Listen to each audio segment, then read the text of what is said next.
Okay, thank you for this really nice presentation.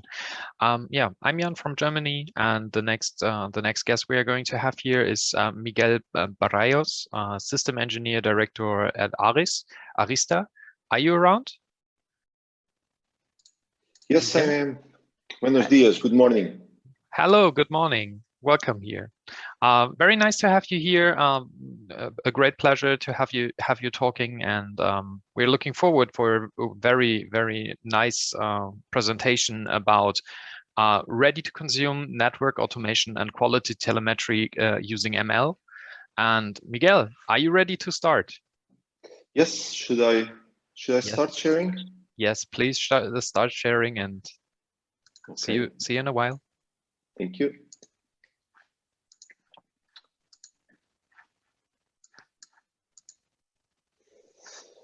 Okay, so I hope everybody can see my screen. So my name is Miguel Barreiros. I'm the Technical Director of EMEA, responsible for pre and post sales. I'm based in Paris. Yo hablo castellano, pero me han dicho que el inglés es mejor, ¿vale? And I have worked with machine learning and telemetry for close to 20 years now.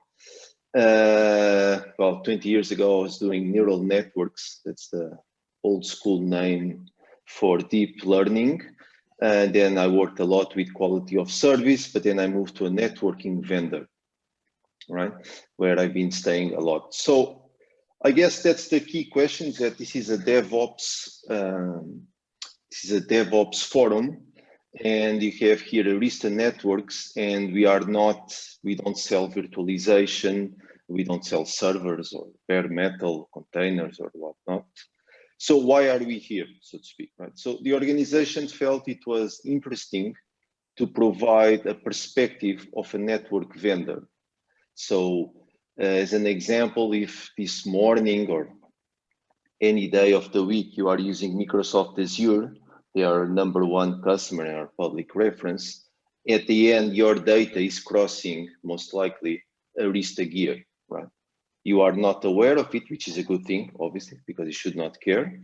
But we felt it could be interesting to present a different perspective, not of people who build applications, but rather of the people who build these huge pipelines for data transmission. Right? So this is obviously not a sales pitch, because, well, we are in different worlds, but nevertheless, I believe it would be an interesting sharing experience from a networking vendor. So, as you know, there are two titles in my presentation: the ready-to-consume network automation and the quality telemetry data for machine learning. But all of these are byproducts of a modern networking operating system. So that's where I'm going to start my conversation. What is mandatory for a modern networking operating system?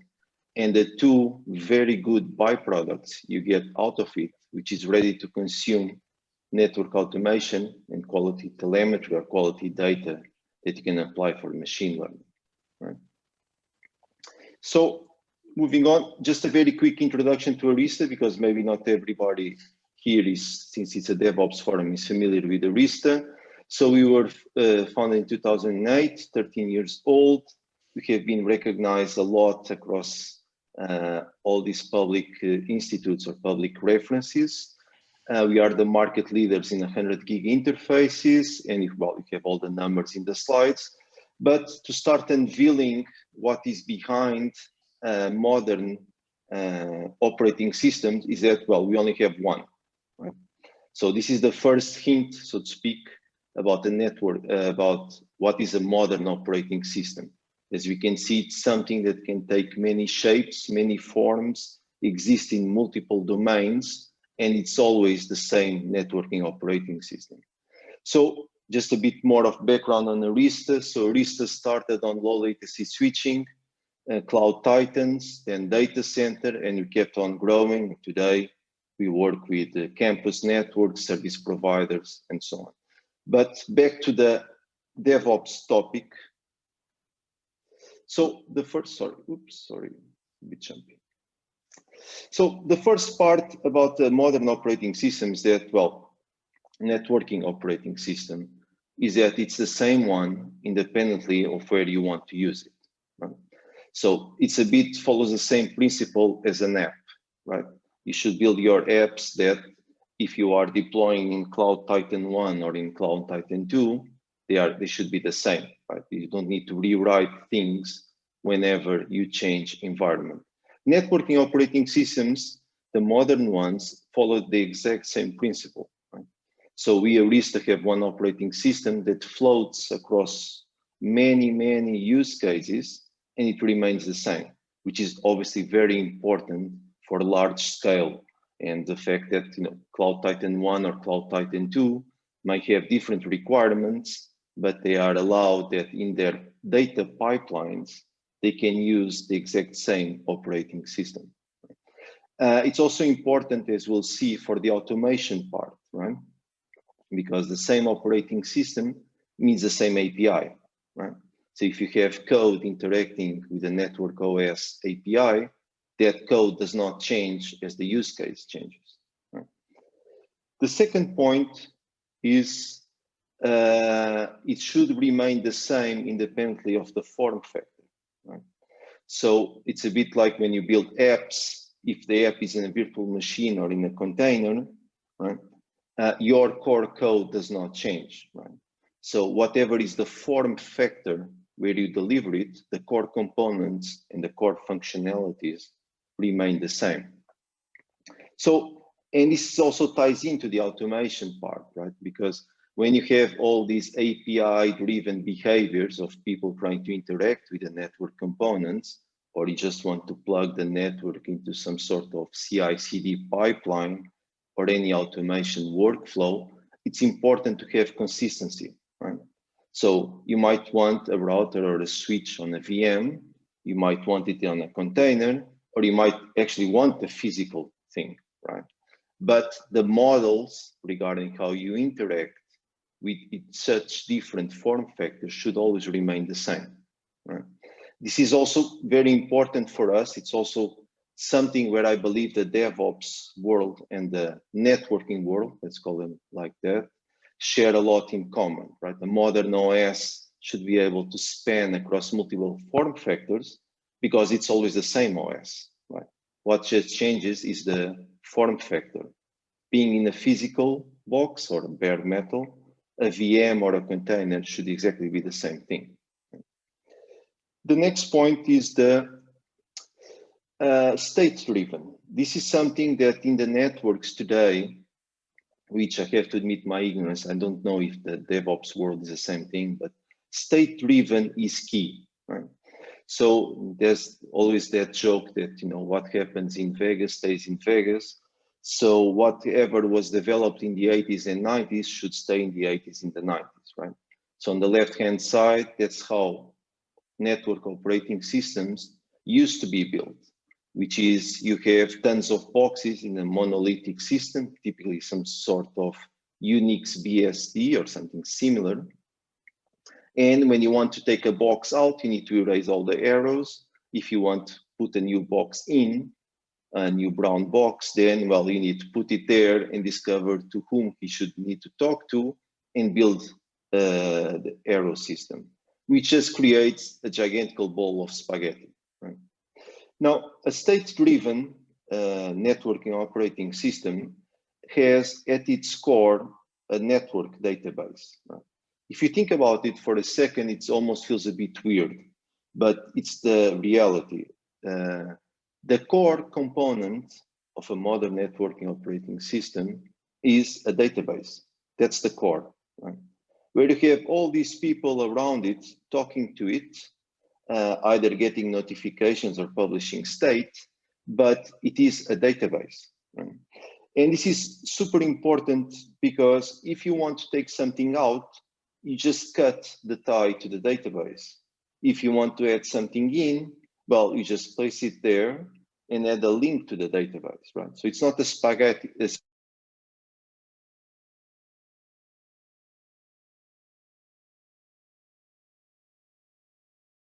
Enables for quality data or for machine learning, right? Because the core is a database, so telemetry is not an add-on, right? So if you look at the networking OS world, a lot has changed the last 20, 30 years, right? But it's crystal clear that state-driven architectures based on Open Linux and merchant silicon are the way forward. If you need a physical box, it will be merchant silicon. Otherwise, it will be a VM or a container.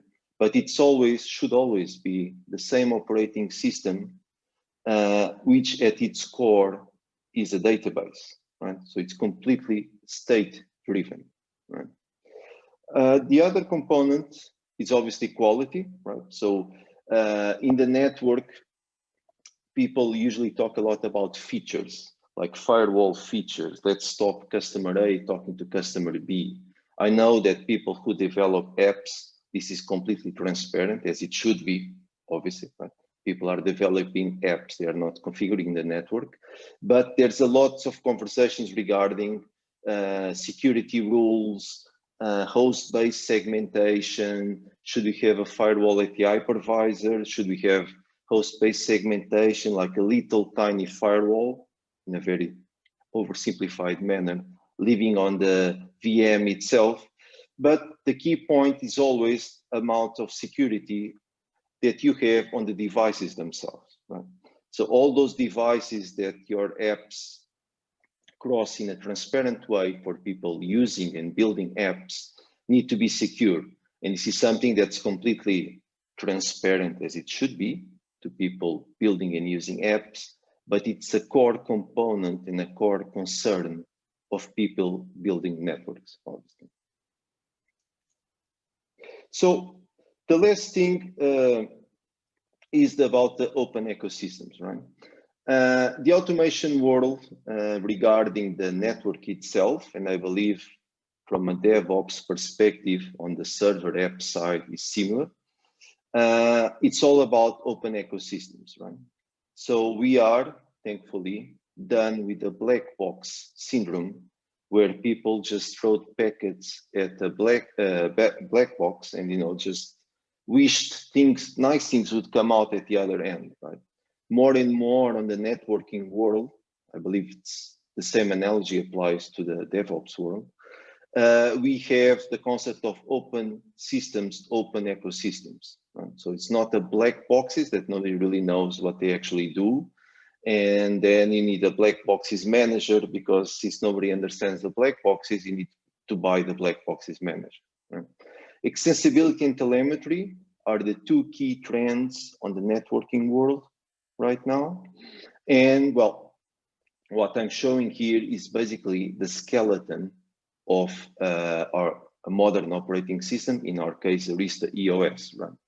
So at the core, you have NetDB, it's all state-driven.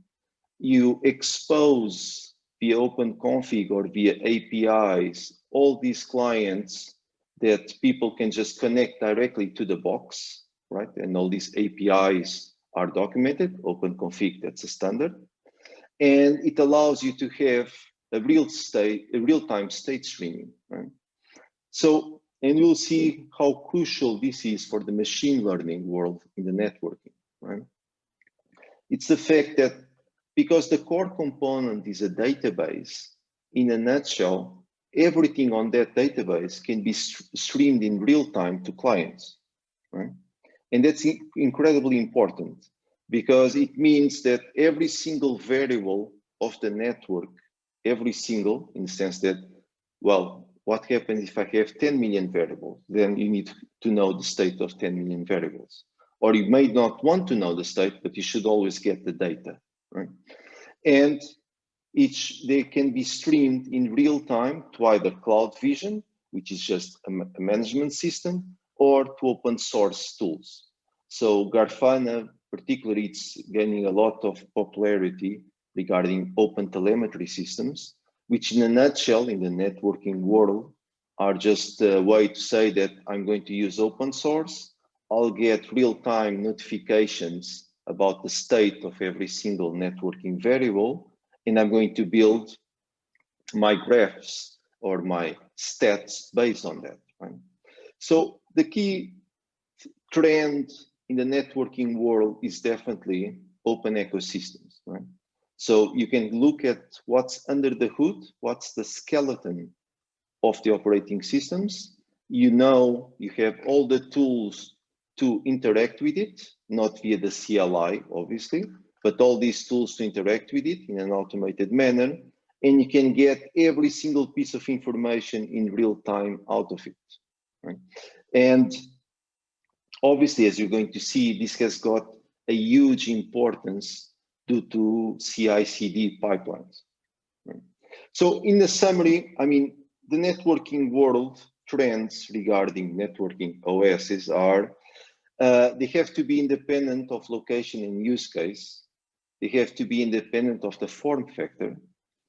State-driven architecture is crucial because it connects to the telemetry, the extensibility, and also the open ecosystems concept. Now back to whatever was done in the 80s and the 90s, let's leave it there. Security and stability, those are super crucial. And number 5, obviously an open architecture. So with this, I hope I made to the DevOps audience, I should say clear, or at least interesting, what the networking trends are regarding the operating systems. Now I'm going to deep dive a bit into my next topic that is a byproduct of having a modern OS, which is how do networking people build ready to consume network automation. Right? So if you look at, the automation has been a hot topic for the last 10, 12 years, right? But the reality is that, automation always existed, right? So I don't know, in 2002, when I was making Perl scripts using a package called telnet, that went to the boxes and grabbed the configuration of the switches and routers and did a backup, well, that is automation in a certain way, right? Or shell scripts or expect scripts, right? Okay, but I mean, what this has changed dramatically over the last few years is obviously that now we have frameworks and languages that were built with the sole purpose of automating networks, right? Which obviously opens a world of possibilities, but in parallel also a world of complexity, right? So if you just use a Python script to do an SSH to a box and do a show command, if you go to Stack Overflow, even if you don't know Python, it probably takes 5 minutes to get it done, right? Just some copy paste and so on, it's done. Now, these tools that today we have are super powerful, but they are also, the price to pay is that they are complicated, or at least they are more complex than just doing 25 lines Python script. Right? So what do we have today, right? We have the documentation, we have these super powerful tools and capabilities, but the first step of the automation process is always, develop your template and develop a validation script. And the validation is important because, you can read documentation, you can know how to automate it, but, is what you are doing a validated design or not? Right? That is a key question. It's a bit that we need to move from this tag of it's easy to automate to here is the automation component itself. Right? And this cannot be in the networking world. We cannot give people all the tools, but then it's do it yourself from scratch, or here are the services offering you need to buy to get it going. Right? As I usually say, if you have an easy solution, but you have 5, 6, 10 people from the vendor on site every day, well, maybe it's not that easy anymore. Right? So the goal, the trend in the networking world is, in a nutshell, to deliver ready to consume automation frameworks. Right? So I'll give an example of on machine learning. So this is my favorite machine learning book, right? Where obviously it's open ecosystem, so it's available on GitHub, right? So all I have to do is issue a git clone command, it's mine. It's GitHub, so I can contribute, GitHub or any other open source framework, so I can contribute to it. I have all the documentation and code, regarding to achieve A, this is the code to do it, and the documentation regarding why doing A is a good thing. So with this framework, I have something which is ready to be used. It has been validated in this case by the author of this book. I have blurred it so people don't think I'm doing advertising. But in a nutshell, all of this is one Git clone away from me. Right? And I have the Jupyter notebooks with all the Python code using the scikit libraries. And I can just do a Git clone and it's mine. Right? I can do it. If I want to use a different variables, all I have to do is change the variables file. And that's all it takes. Right? And this is exactly the same thing that we want and we need in the networking world. And that's where we need to move away from, it's very easy to automate. Here is the 25 tools you can use. Here is the 35 gigabytes worth of documentation, to things that you can actually use without having to be a super guru software developer. I think the open source world and the open ecosystems are a marvelous thing, right? Because it allows people, in this case on machine learning, my favorite machine learning book, but it allows people to have this experience. So what we have done, this is an Arista example, but I mean, it just serves the purpose to a DevOps community to explain how are people in the networking world doing it. We have created something we call AVD, which stands for Arista Validated Design, which in a nutshell is a framework, right? Where you can just do a Git clone and it's yours to provide all the code, all the documentation, and it's based on validated designs, right? So you know you are doing the right thing because you are doing the exact same thing that the vendor is doing to configure their network devices when they are doing a greenfield, as an example. Right? It is this user experience that is crucial, as opposed to we can do all this funky stuff. Here are the APIs, but you know, either hire services from a vendor or hire software developers. Right? Which in a DevOps world is a lot easier because there's a lot of a stronger DevOps software development community and skills. But on the automation world, it's a bit different. And so why I believe it's interesting to a DevOps community to explain a bit the challenges in the networking world. So this is the framework itself, that obviously we have a standard runner supported on Docker. We have a community behind it, which is us and anybody else's who uses these configuration templates. It is licensed using the Apache license. So once you do a Git clone, it's yours to use it and modify it as you see fit. And well, we have other components that I'm not going to deep dive into them. But in a nutshell, it has got to be a framework, right? And more than just configuration templates. And the outcome options is that you do a Git clone, you add your ecosystem variables, so a bit like to the analogy of the machine learning book. If I don't like the data sets that machine learning book, the examples are, I can just modify them. Exactly the same thing here. All I have to do is change the ecosystem variables and you get the configuration templates. Another thing that is a very, very hot topic at the moment in the networking world is obviously continuous integration.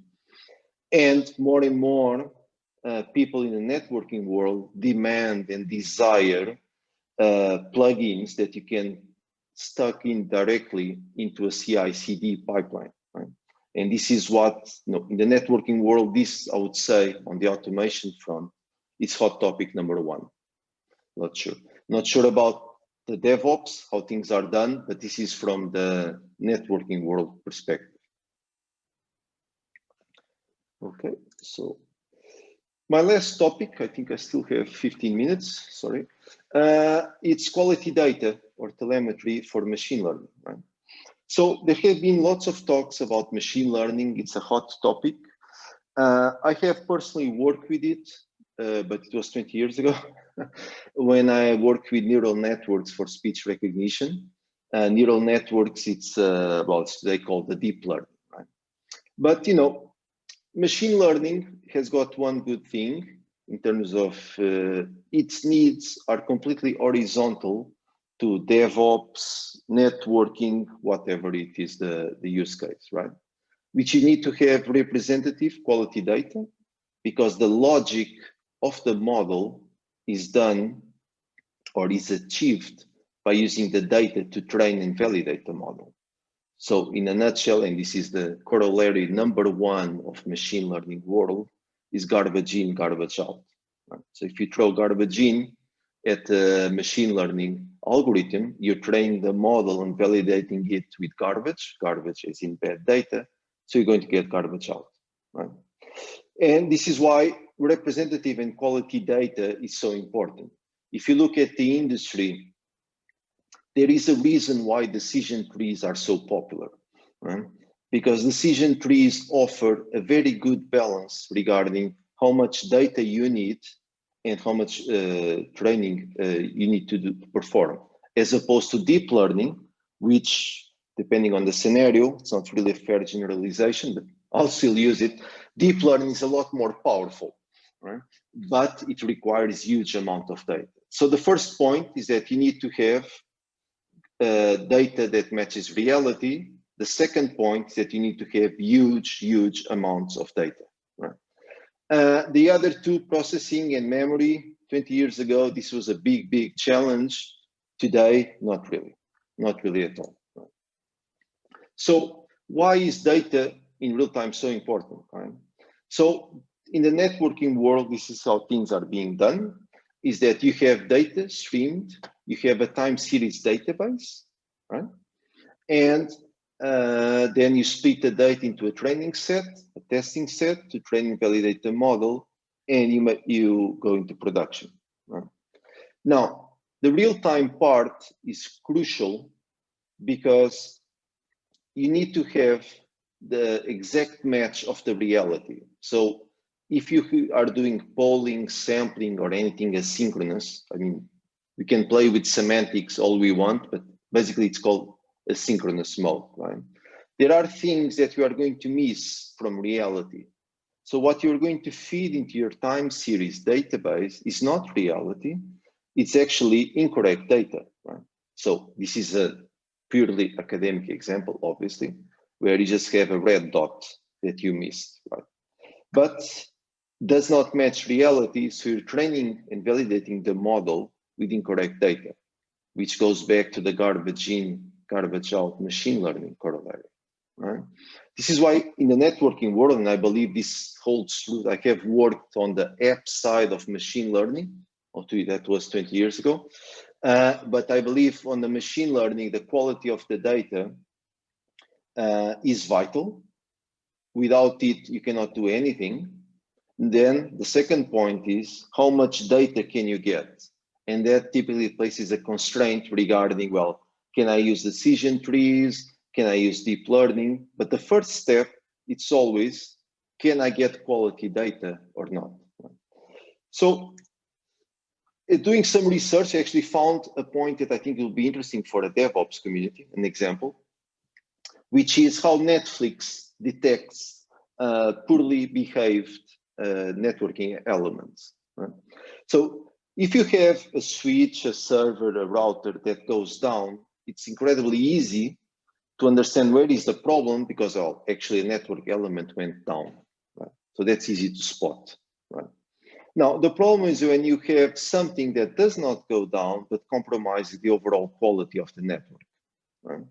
And this is very interesting to see, well, to share how people are doing it, right? So just a very quick mathematical introduction. So this is done using DB-scan, which is basically a clustering algorithm. So it's an unsupervised learning. So you just send all the data and the algorithm builds clusters of data, right?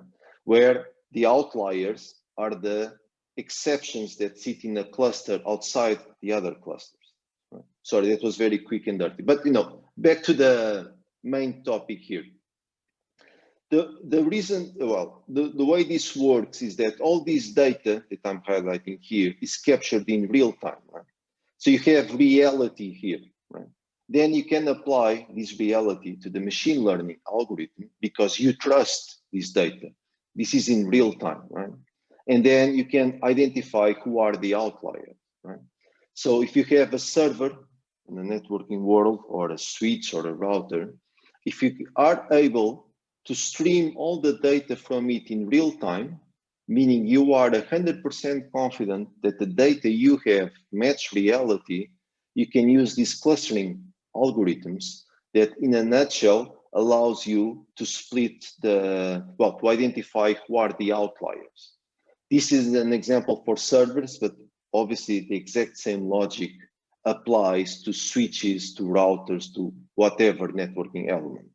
But the key premise is always you need to have quality data. The other thing that we are seeing in the networking world, which is getting very, very interesting, excuse me, is the time series databases, and you have certain cloud titans, in this case Facebook, are starting to publish toolkits to work with this type of topics. This is also vital, right? Because 20 years ago, when I worked in machine learning, it was very tough because you had to do everything in C programming language. You had to do memory allocation, then it core dumps, and then you need to troubleshoot the core dump, and it's a pain.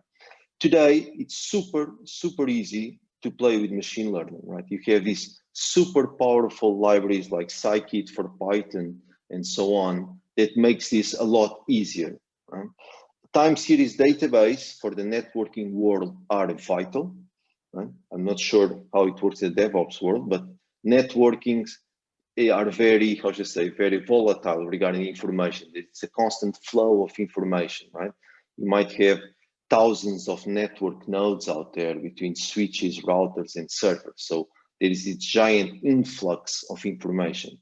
And the only way where you can store it is obviously on a time series database, because it allows you to go back in time and check, well, what was the status of these 3,000 network elements 6 months ago, right? So it's very exciting worlds for machine learning time series database now that even, well, let's say cloud titans are starting to publish tools to work with it. And also it's because it's becoming incredibly easier to work with machine learning in networking world. All you need to do is have all the data, all in real time, and being able to store it, right? With that, you have a data set that's an exact match of reality, then you can play with the models, obviously, right? So how does this work on the networking side, right? How can you have, I don't know, thousands or tens of thousands of nodes streaming in real time, right? In a nutshell, you need a state architecture, right? Which comes back to point number one of this presentation, right? So you have a database in the middle, which is publishing the data in real time to an agent, and the agent simply streams it, right? It is vital in this open ecosystems world we live in that this real-time streaming can be directed to either a vendor tool or to an open source tool, right? And when I say or, it has to be a complete or, right? In the sense that the same data that is streamed to a vendor tool is exactly the same data that is streamed to an open source tool, right? So you can never lose information. So what are the trends? Obviously, you must have all the data without exceptions. Without it, machine learning is seriously compromised, right? You need to have a state-driven architecture because you cannot have a penalty, which it's my next slide. Telemetry must be a core component. It's not something you plug in later and then plug in all the wires. No, it has to be a core component since day one, right? And number three, which is something I believe it's a trend, a very important one in the networking world, is open systems, open ecosystems, right? Customers should always be able to choose between, I'll use a vendor system or I can build my own, just stream the data to me. No lock-in whatsoever. So the importance of having telemetry as a core component is that you cannot pay penalties. Right? There should never be a price to pay regarding how much data you stream. Right? You need all the data. You cannot reach a point where basically you'll fry the CPU or the virtual resources assigned to something because you want to get all the data out. Right? That is not acceptable. Right? And that's where state streaming has really changed the game in the networking world, right? Because you just stream data, right? The difference in terms of the performance you need to have to stream one variable or 10 million should be exactly the same one, right? And this is another example that what was made in the 80s and 90s should stay there, right? When I started working networking, we had this thing about SNMP, which I believe will relate to some of people in DevOps world, which is like every 5 minutes you ping the box and you get the data out of it, right? So if something happens in those 5 minutes intervals, you just missed it, right? So, and that simply kills machine learning, right? And people don't do 5 minutes because they want to, right? They do 5 minutes because if it's not a state-driven architecture, there is a tax to pay, right? Because if you want to do it every second, then you fry the CPU. Right? So with that, I believe I'm 5 minutes ahead of time, and I'd like to open up for any questions.